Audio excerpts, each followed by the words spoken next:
Yo, what's up guys? Joey here, back at it again with another RTX build. This is the second RTX build here on the channel. We're gonna be working with the 2070 in this video, and we're gonna be pairing it with the i5-9600K. All right guys, you know how we do it here. We're gonna be breaking the video down into 3 parts. First part, gonna go over all the parts and their prices, and we're gonna jump right into the building process, teaching you guys how to build it step by step. Second, I'm gonna be showing you guys how to install Windows 10 and any necessary drivers you need. And then finally, the third part, we're gonna actually be playing games in real time.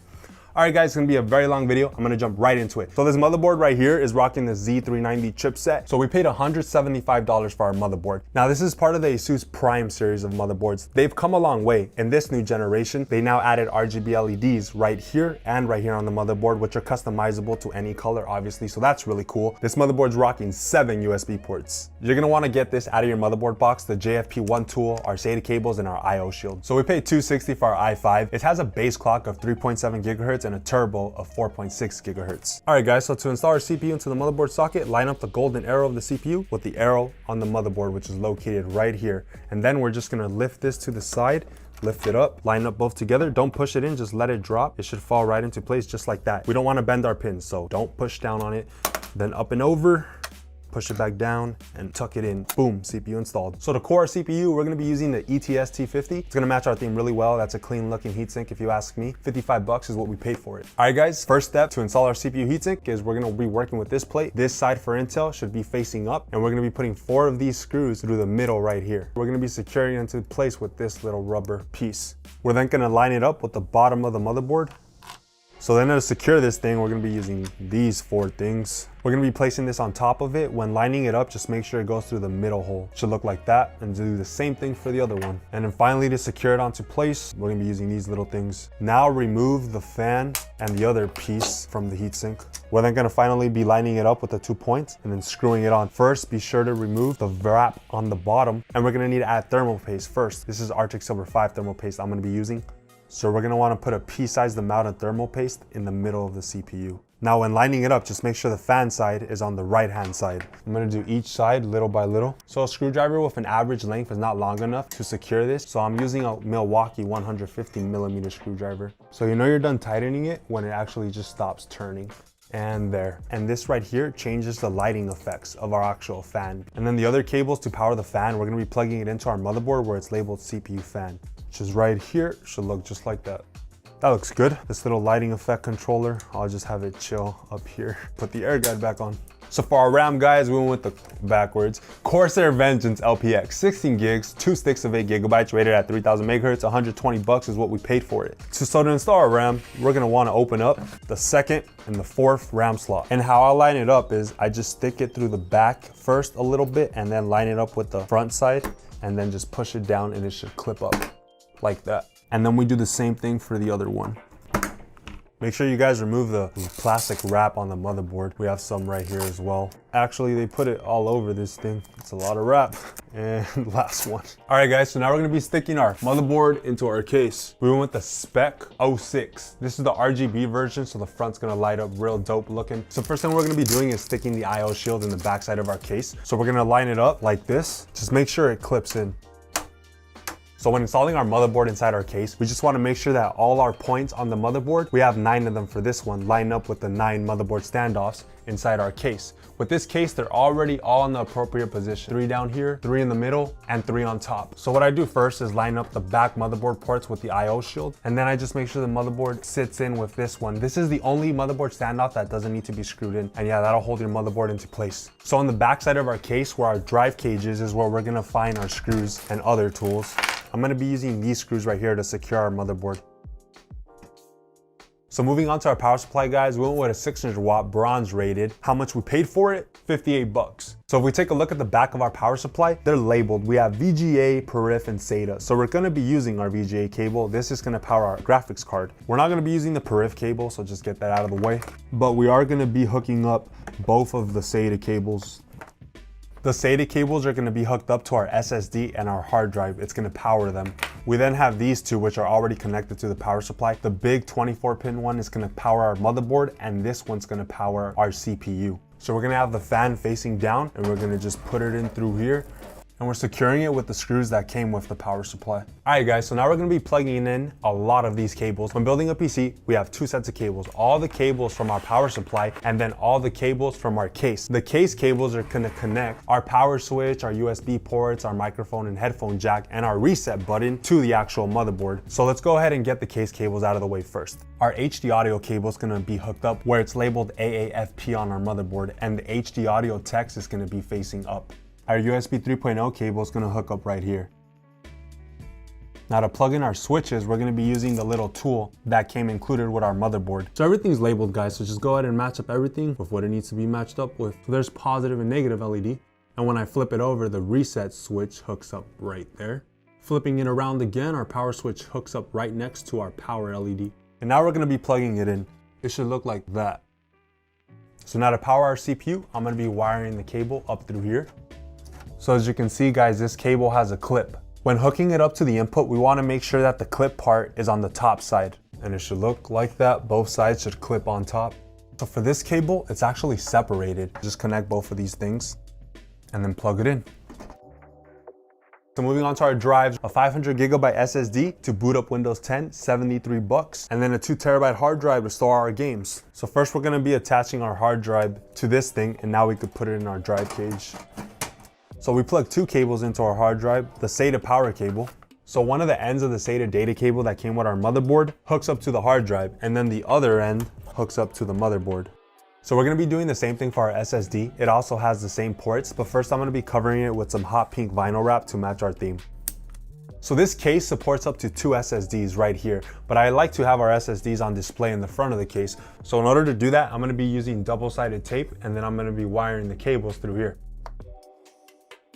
So in case you guys also want to do this, I'll go ahead and link the double-sided tape in the video description. And of course, don't forget to hook up the other end of the SATA cable to the motherboard. So our case has two fans, guys, one right here and then one back there. They need to be powered, so I'm going to be wiring their cables through the back of the case and then plugging them in right here. And I already did it. We're also going to be adding not one, but 3 RGB LED strips. So when connecting any RGB LED device to the motherboard, just make sure that the arrow lines up with the 12-volt pin. So taking a closer look at the MSI Armor RTX 2070, I've always admired the Armor editions of the cards because yeah, it's pretty much always a black and white color. The black plate looks really nice on this one. They really upped their game. MSI logo in silver looks dope. Right here, dope. Just really love this card. As far as the ports, 1 HDMI port, 3 display ports, 1 Type-C port. Holding it up to our system, I mean, it matches so perfectly. In order to make room for our graphics card, we want to remove the 2nd and the 3rd expansion slots. And now just push this thing to the back and we're just gonna be clipping it in. Now we gotta power the 2070. We're gonna be using an 8-pin and then just a 6-pin so you can get rid of this thing. I then just kind of train the cable by just trying to bend it here so it could just look cleaner. So to power the lights in front of our case, we're just gonna be hooking up the SATA power cable of the case to one of the SATA power inputs of our power supply. So I'll put Spider Gwen on top. I'll have Miles chill down here.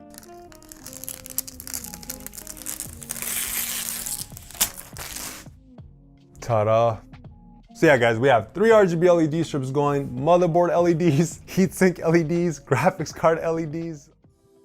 All right guys, time to get everything installed now. So we're gonna need a USB flash drive that has a bootable ISO of Windows 10. I made a video on how to do this. That's linked in the video description, or of course, you can just buy one. So I plugged in the USB flash drive and I'm gonna turn on our PC. Install now. So if you wanna run Windows 10 for free, you're gonna click that you don't have a product key. Next. When you don't activate Windows, it will still function like an activated version of Windows, except you're gonna have a watermark on the bottom right-hand side of the screen telling you to activate Windows. If that annoys you, you purchase a product key, enter it, and it'll go away. I'm gonna be installing Windows 10 Pro next. When we arrive here, we're gonna wanna select Custom Install, so we could choose the drive we wanna install Windows 10 onto. I'm gonna be selecting our SSD next. So once we arrive here, guys, it's pretty much gonna ask us to pick a region, a password, and a username for our computer. I'm gonna be connecting to the internet with this USB Wi-Fi adapter. So we're now going to be installing our graphics card drivers using the GeForce Experience program. All the stuff that we're going to be installing will be linked in the video description. As soon as you sign into the program, it immediately starts downloading the latest driver. So we're then going to be clicking Express Installation and then just let it do its thing. So now we're going to be downloading our motherboard drivers. The first driver I'm going to be downloading is the audio one, and I'm going to be saving it to my desktop. Next driver is the LAN driver. If you're going to be connecting to the internet using a wired Ethernet connection, you're going to want to download this driver. And then the last driver is going to be the ASUS Aura program, which allows us to control the lighting inside our PC. When we download our drivers, they're going to be zipped. You're going to want to unzip them by right-clicking and then selecting extract all. Then we're just going to click extract. We're going to do this for all 3 drivers we installed. And then once the folder opens up, you're going to click the setup process and then proceed with the installation. As you can see, when I clicked the Ethernet driver, nothing came up. It automatically installed it. So we're done with that. Some drivers are like that. Moving on to the next one. All right, it extracted and opened up automatically. Select the setup process. So when you click the audio driver, you just gotta wait for this process to finish. So for our Intel LAN driver, when we clicked it, nothing popped up. But when we click our lighting program, something is gonna pop up, and then you just click next, next, next. So the reason I'm mentioning this is because sometimes someone may click the LAN driver, and then since nothing pops up, you may think it crashed or didn't do its job, but it did. It already installed itself. So if we go over to this PC, only our SSD shows up right now. We want to go ahead and assign a drive letter to our hard drive so then it could show up and we could install games on it. So we're going to want to go to our search bar and type in hard disk. We're going to be selecting create in format. And right here, this will automatically pop up and we're going to be selecting GPT and just click OK. So here's our hard drive. We're just going to be right clicking it and selecting new simple volume. Next, next. We're going to assign a drive letter to it. I'm just going to pick D. Next. 2 terabyte hard drive, next, finish. And now if we go back to this PC, it will now pop up. So when installing any game like Rainbow Six Siege, we're gonna wanna navigate to our hard drive. Right now, I want to install it onto our SSD. We're gonna be selecting our D drive. We're gonna be making a new folder to stay organized. Theme library is fine, okay. Select, and then next. And now the game is being installed onto the hard drive. I'm gonna go ahead and now change the lighting of the PC to just one solid color. So in here, as you can see, there's an endless list of effects. I'm just gonna be selecting static, which is still apply. All right, so that's red. That looks really nice, actually. Let's go for a bluish color. Oh my goodness, that's bright. On the camera, it looks very overexposed, but in real life, it looks purplish. Apply. Oh my God. Hot pink reddish, apply. Okay guys, so now the last thing I'm gonna be showing you guys how to do is making sure your RAM is running at its rated speed. Remember, our RAM is rated for 3000 megahertz. We wanna make sure it's running at that. So how we're gonna be doing that is we're gonna restart our PC. You wanna keep clicking delete so we can boot up to the BIOS. And we're gonna be going over to advanced mode. But first, if you take a look over here, our memory is currently running at 2100 megahertz. So advanced mode, we're gonna go over to AI tweaker and we're gonna be selecting XMP. Don't worry, it's not gonna do any changes to the CPU. Yes. We then go over to exit, save changes and reset, and it'll tell us all the changes it's made and click OK. So the computer will now restart. We're then gonna boot up to our desktop, and as soon as the games are done downloading, you're ready to start playing. All right, here we go, guys. We're playing Rainbow Six Siege now. We're playing it at the Ultra Settings graphics preset at 1080p resolution.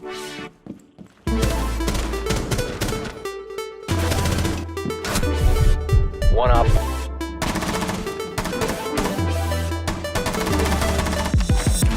Yo, could you put the cinnamon rolls in the oven, please? One for me, one for you. 4:01 p.m. Biohazard container located. Proceed to its location. Right. All right, boys. Let's do this. Whoa. Oh, we threw a grenade. Oh, I got just killed by Tachanka. Trunk on the back right corner of the room. How did I burned. Op 4.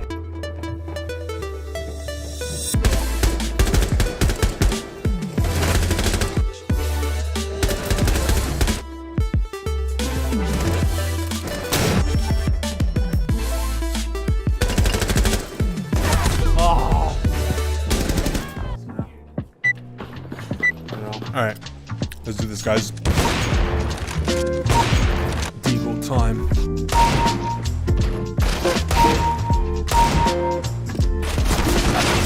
Ay, ay, ay. That was cool.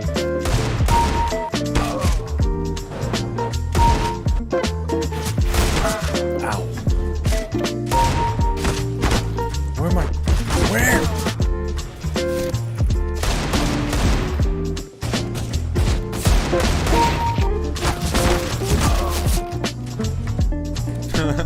Look what happened to Ted. Why you bullying me?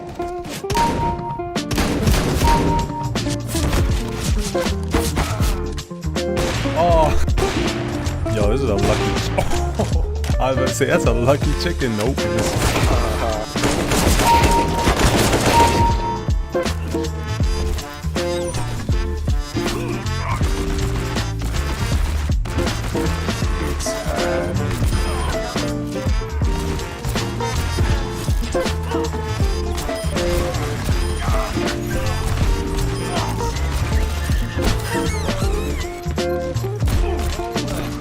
No. Oh, that was close. Alright, how many are we gonna get? We were playing Overwatch on the Ultra settings preset. Thank you.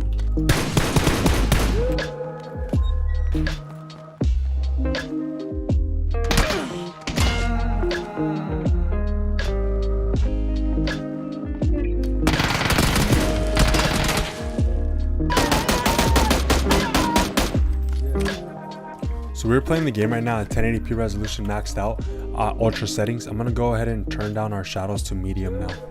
Apply. Got a bit more FPS, closer to 144.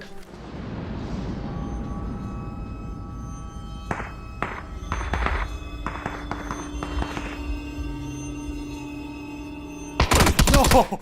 Oh my god, that scared me.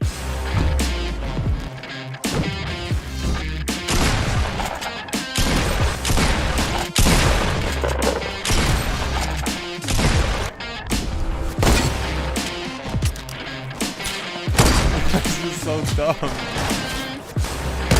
Okay, got one. Oh, he's on the balloon. Oh, I got him. Wait, so it could boost me then. Oh, that's awesome. I'm gonna go ahead and lower it to high now, but I'm gonna keep the distance at epic. Apply. It's actually kind of the same FPS. A little. Well, actually, no, that's a lot more. Oh wow. Man, it fluctuates like crazy.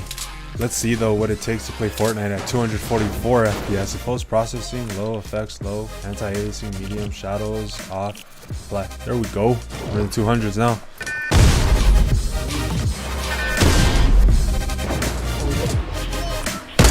Oh, I got one. Oh shoot, someone right there. Oh. Right. Oh. Now's the time. Oh! Where is he?